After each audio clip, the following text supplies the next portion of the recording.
तो हेलो प्यारे बच्चों, नमस्कार। आज मैं फिर हाजिर हूं एक और डाउट को लेकर। तो डाउट है, Manu and Eliza are competing in a 60 kilometre cycling race.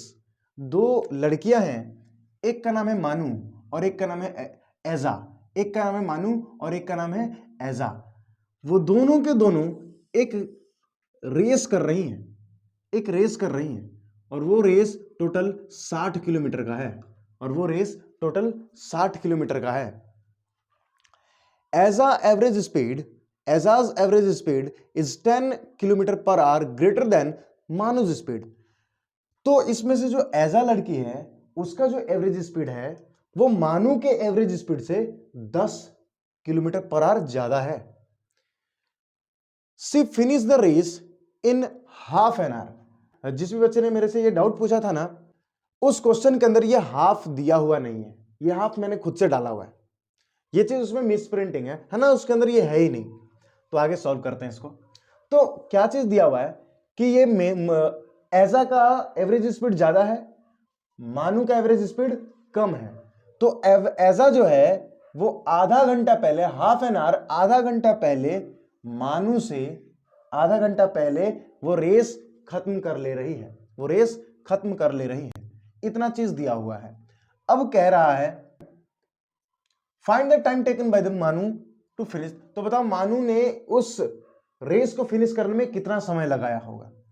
तो सबसे पहले देखिए हम क्या करेंगे, इसमें हम मान लेंगे क्या, let the Manu's average speed is equals to x kilometre per our.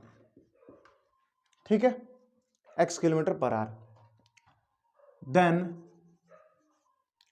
जब हमने इसको x किलोमीटर माना है, किसको, मानू की इस एवरेज स्पीड को, मानू के एवरेज स्पीड से 10 किलोमीटर एजा का ज्यादा है, 10 किलोमीटर एजा का ज्यादा है।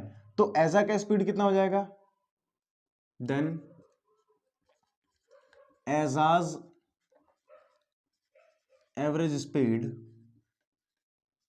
बराबर इसके स्पीड से 10 ज्यादा है। तो इसका स्पीड x था, तो x में 10 ऐड कर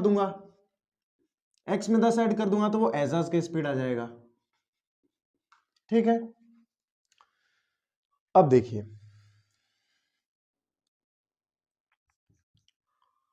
टाइम टेकन बाय बोथ, दोनों के लिए टाइम टेकन। फॉर एजा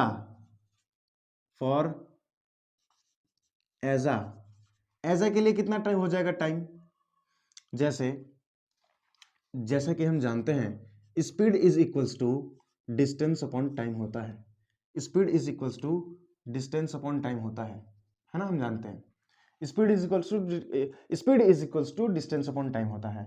हमें डिस्टेंस दिया हुआ है 60 किलोमीटर, हमें टाइम नहीं दिया हुआ है, और हमें स्पीड भी दोनों के लिए दे रखी है, दोनों के लिए हमें स्पीड दे रखी है।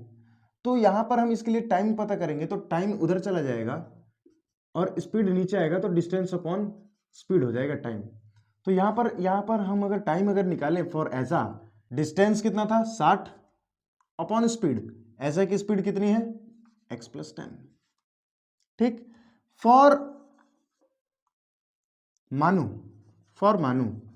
मानू के लिए क्या हो जाएगा, डिस्टेंस तो 60 ही है और स्पीड क्या हो जाएगा x। तो ये दोनों के लिए टाइमिंग हो गया, ये दोनों के लिए हमने टाइमिंग निकाल लिया। अब सिंपल से इसके बाद लिखिए ATQ अकॉर्डिंग टू क्वेश्चन। उसके बाद क्या कीजिए, इन दोनों की जो टाइमिंग दी हुई है जो हमने अभी निकाली उसको बराबर कर दीजिए, है ना, उसको बराबर कर दीजिए। 60 upon x + 10 is equals to 60 upon x। मैं बता रहा हूं, मैं बताऊंगा अभी कि मैंने इसको क्यों बराबर किया। सुनिए, जैसा कि हमें पता है ये जो टाइम है ये है एजा का, और ये जो टाइम मैंने दिया है ये है मानू का, है ना। अब क्वेश्चन में क्या दिया हुआ है कि जो एजा है ना वो आधा घंटा कम समय ले रही है मानू से। ये एजा जो है आधा घंटा मानू से कम समय ले रही है। कौन, एजा, इससे आधा घंटा ये कम ले रही है। कौन, ये आधा घंटा कम ले रही है इससे, मतलब ये ज्यादा है, मतलब ये वाला टाइम ज्यादा है तो दोनों टाइम ही ना। अब ये भी टाइम है, ये भी टाइम है। अब कह रहे हैं कि ये आधा घंटा कम है, ये आधा घंटा कम है, किससे? इससे। ये ज्यादा है, ये ज्यादा है, ये कम है। तो दोनों इक्वेशन को बैलेंस करने के लिए मैं इधर हाफ ऐड कर दूं, हाफ ऐड कर दूं, तो मेरा कुछ ये ऐसा इक्वेशन बन के आएगा, मेरा कुछ ये ऐसा इक्वेशन बन के आएगा। अब यहाँ पे इक्वेशन देखिए मैं बन चुका है बेसिकली, देखो तो यहाँ पर इक्वेशन मेरा अच्छी तरीके से बन चुका है। अब एक काम करता हूं, मैं इस वाले टर्म को उठाकर उधर लेकर जाता हूं, तो यहां पर 1/2 बचा रहेगा, इज इक्वल्स टू उधर हमारा 60/x माइनस में 60/x+10, ये चीज है। यहां पर मैंने क्या किया, यहां पर मैंने क्या किया, इन दोनों का एलसीएम लिया, इन दोनों का एलसीएम लिया। एलसीएम कितना आ रहा है? x ब्रैकेट 10, ये x से मैंने इसको डिवाइड किया तो x से x कट गया और ये x+10 बचा हुआ है। ये x+10 इस 60 से मल्टीप्लाई हो जाएगा जाकर, बीच में माइनस। x+10 से मैंने इसको जब डिवाइड किया तो x+10 कट गया, x बच गया और वो x इस 60 से मल्टीप्लाई हो गया। अब यहां पर देखिए, ये मैंने 60 को, एक काम कर रहा हूं, 60 को मल्टीप्लाई कर दे रहा हूं अंदर, 60 को अंदर मल्टीप्लाई कर दे रहा हूं, तो ये 60x हो जाएगा, ये 60x हो जाएगा। और 60 इससे मल्टीप्लाई हुआ तो प्लस में ये 600 माइनस में 60x अपॉन में x को भी मल्टीप्लाई कर दे रहा हूं तो ये x² प्लस में 10x। ठीक, आगे देखिए, आगे मैं क्या करता हूं, ये और ये कट जाएगा, ये और ये कट जाएगा। हल्का सा शायद नीचे वाला नहीं आ रहा है, मैं हल्का सा एक काम करता हूं, अब दिख रहा होगा, गुड, अब दिख रहा है। हाँ, तो मैं एक काम करता हूं यहां पर, मैं एक काम करता हूं यहां पर, ये तो 60 से ये वाला 60 कट गया, कैंसिल, क्रॉस मल्टीप्लीकेशन कर देता हूं, इस पूरे टर्म को इधर भेज देता हूं और इसको उधर भेज देता हूं। तो इधर तो 1 है, ये पूरा का पूरा टर्म आके से मल्टीप्लाई होगा तो वही रहेगा, यानी x² प्लस में 10x इज इक्वल्स टू, उधर हमारा 600 है, ठीक है 600 है, मल्टीप्लाई ये इधर 2 था, उधर जाके 2 हो गया मल्टीप्लाई में। तो यहां पर x² plus 10x is equals to 1200। ये इधर प्लस में है, इधर आएगा तो माइनस में हो जाएगा, x² प्लस में 10x माइनस में 1200 is equals to 0।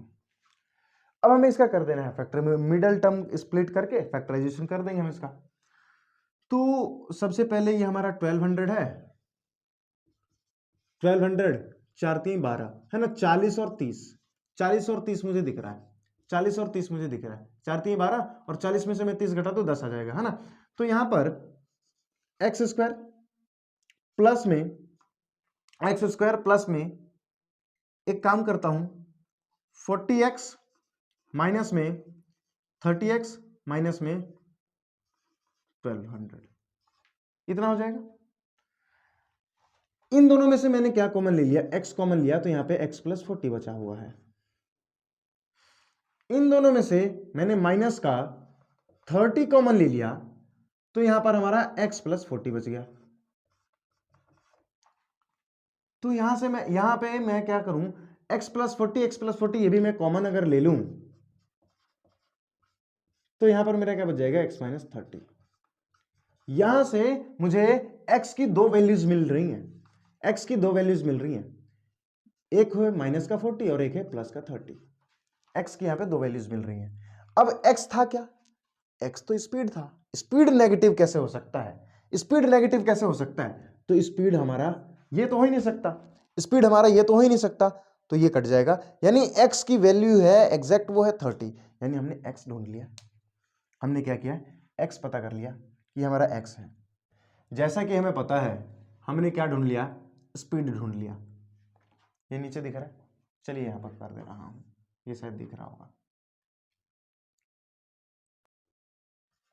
As we know, speed is equals to distance upon time, ये दिख रहा है। तो पूछा है find the time taken by find the time taken by Manu to finish the race. Distance हमें पता है, स्पीड हमने अभी अभी निकाली है ना। फॉर मानू के लिए स्पीड हमने कितनी निकाली 30, डिस्टेंस कितना है 60, टाइम नहीं पता था,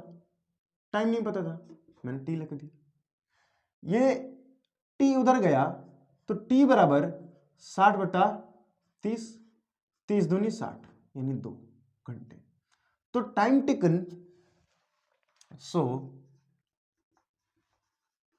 time taken by Manu to finish the race is 2 hours। That's all. यहीं पे हमारा क्वेश्चन सॉल्व खत्म होता है। मुझे लग रहा है कि ये क्वेश्चन आसान ही था, बस क्वेश्चन में ये मिस प्रिंटिंग था कि हाफ एन आवर नहीं दिया हुआ था, जिसकी वजह से मुझे लग रहा है कि जिस भी बच्चे ने ये डाउट पूछा ना उसे समझ में नहीं आया होगा। तो आशा करता हूं कि उसको आसानी से ये समझ में आया होगा। तो मिलते हैं अगली वीडियो में, तब तक के लिए बाय बाय।